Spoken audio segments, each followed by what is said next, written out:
Hey guys and gals, Kevin Dotson coming to you here one more time this afternoon on Sunday afternoon, getting ready to leave out here. But I thought I'd do a real quick video on a comparison of what I have here on the left is a Glock 17, what I have here on the right is a Glock 19.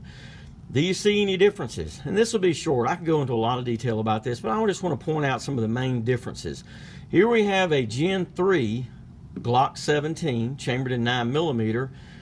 Here we have a Gen 5. Now, if I had a 4 in here, I'd show you that. I've got a 4, but I've had some stippling done on my grip there, so I don't know if I'm going to throw this into play or not. But let me just throw out some of the main differences with this new Glock Generation 5. By the way, it's chambered, of course, in 9mm too. This is a Glock 19 Gen 5 in 9mm. Right now, they're only doing the Gen 5 in the 17 model and the 19 model, both chambered in 9mm. So if you'll notice right away, this gun has no finger grooving in it. No finger grooving at all, straight. I know a lot of folks have actually been asking for that for a while, and so now you got it, at least in these two guns. If you notice with the 3 and the Gen 4 have the finger grooves. Of course, with the Gen 4, it has a little bit more of an aggressive stippling.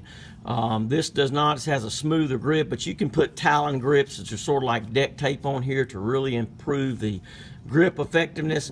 You don't have the additional back straps that you can throw on the back of this Gen 3, but you do with the Gen 5. They still left that in place. A couple of more differences you have here is, if you'll notice, on the 17 Gen 3 has no slide stop release lock back right here on the right side. On the Gen 5, it's ambidextrous. It has it on both sides, all right? And then if you'll notice with the magazine, you've got a cutout. If you notice, let me turn the gun this way. You've got a cutout right here, so it makes it a little bit easier in doing faster magazine changes. You don't have that with the Glock 17 Gen 3. And oh, by the way, you know, in the Gen 4s, they beefed up the magazine release. This is very small. I can really hardly reach it with my hands. I've got medium-sized hands. But on the Gen 4s, and of course the Gen 5, they increased the size of the magazine release, which is, I think, an awesome improvement that they make. Also, the texture on the 3, the Tenifer texture, the finish, the Tenifer finish on the 3s and the 4s are good, but Glock says the new finish on the Gen 5 is even more resistant to corrosion. They still come with those old cheap plastic Glock stocks. As a police officer and a firearms instructor, one of the first things I recommend if you're going to do anything is upgrade to some night sights. You know, to get a good quality set, you're going to have to spend about 100, 150, 60 bucks for a good quality set of night sights. I may show you my gun just in a moment before I leave, because also what I recommend is that you go with an oversized slide stop. If you'll notice, the slide stops on the Glocks are fairly flush from the frame to the barrel. You know, and I'll do another video on that, the advantages and disadvantages of reloading and then sending the slide home via the slide stop, or grabbing it and let it go. That's another video in and of itself. I've got some thoughts on that.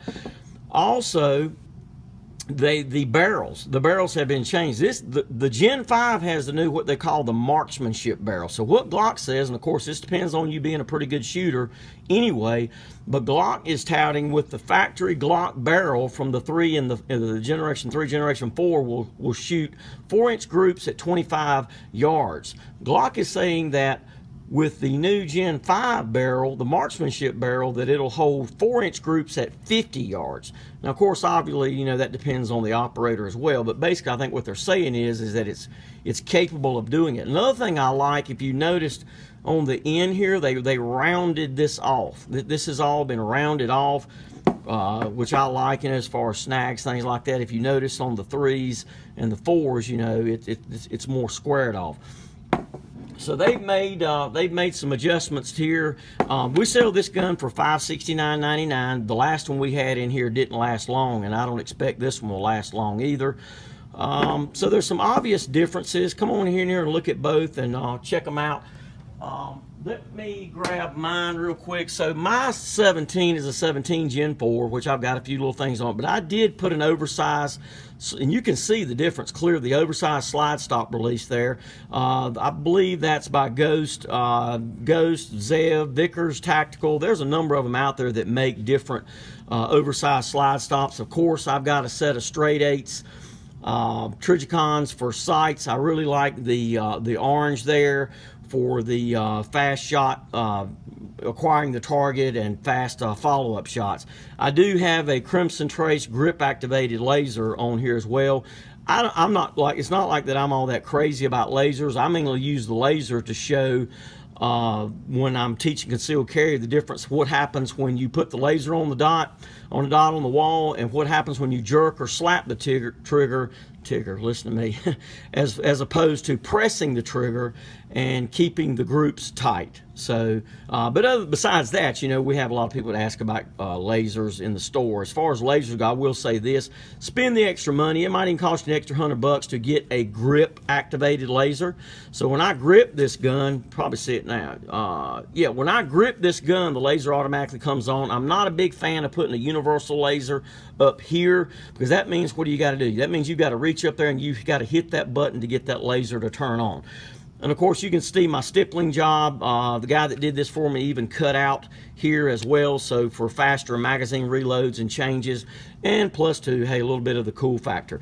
But you know, water, blood, I promise you, with this aggressive stippling, you're going to be able to hold on this gun a little bit better. And he cut out a little bit under here as well. I was very, very happy with his work.